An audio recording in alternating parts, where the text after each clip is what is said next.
twabonye yuko hariho inyandiko zerekana amafaranga y'intera ariko arasabwa cane cane abakozi ba leta eka n'abari mu migwi isanzwe yitwa ko yigenga, aho ayo mafaranga ava hagati y'ibihumbi amajana atanu n'ibihumbi 50 bafashe umuntu igiti ciwe canke aho asanzwe akorera canke asanzwe aserukira mu gihugu. Rero ubwa mbere ho biratangaje kubona nk'imigwi twari dusanzwe tuzi ko ari imigwi yigenga, nk'umugwi ujejwe akazina muntu, nk'umugwi ujejwe gutunganya amatora, nk'umugwi ujejwe kuri no kurekuranira, nk'umugwi ujejwe amatongo n'ari matungo.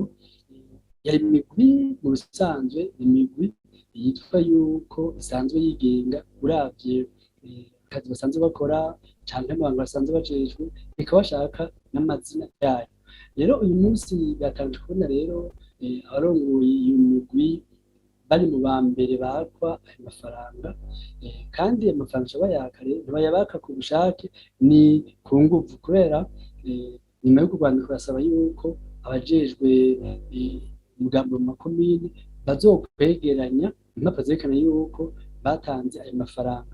Uvuga yuko rero amafaranga si amafaranga atangwa ku bushake, amafaranga atangwa ku nguvu, aho utazoba yatanze urumva atazobona neza n'umugambi.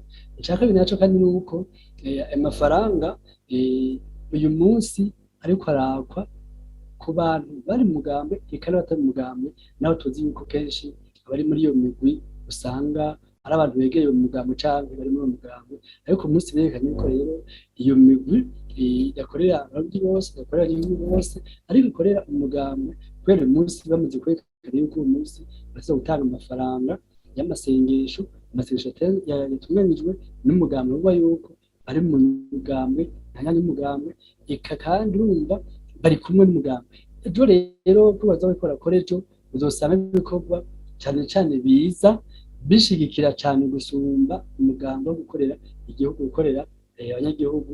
Turazi yuko amahera yose yo kubatanga yose ava mu makori y'abanyagihugu.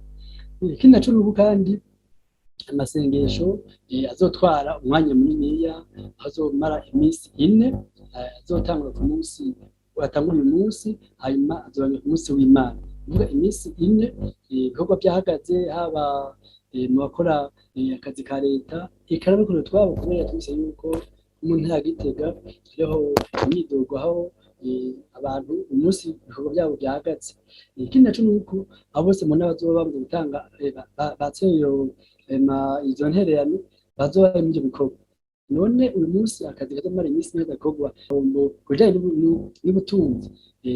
Rero uyu munsi kandi abona yuko abantu bose bariko baja mu ivyo bikorwa bagenda kubera bashaka, bagenda kubera agahato. Tumvise imyidogo ihari, kandi ibyo rero niba mu ntara ya Gitega hari n'abava mu ntara zitandukanye bagenda kugira ngo bitabe ivyo bikorane bizomara iyo minsi nakunze avuga. Rero bwa mbere n'igihombo ku gihugu, hamwe n'igihombo kandi abanyagihugu, kubera hariho ibikorwa baba bakeneye ko butunganirizwa ariko bazaba basubira gutunganirizwa muri iyo minsi 4. Ikindi naco kandi uyu munsi byerekanye neza yuko tukaba tuvuga yuko ari muri iyo migwi itandukanye cyo kwigenga uyu munsi ari abanyamugambi, aho gusumba aho kuba abarundi bakorera igihugu, bakorera abanyagihugu.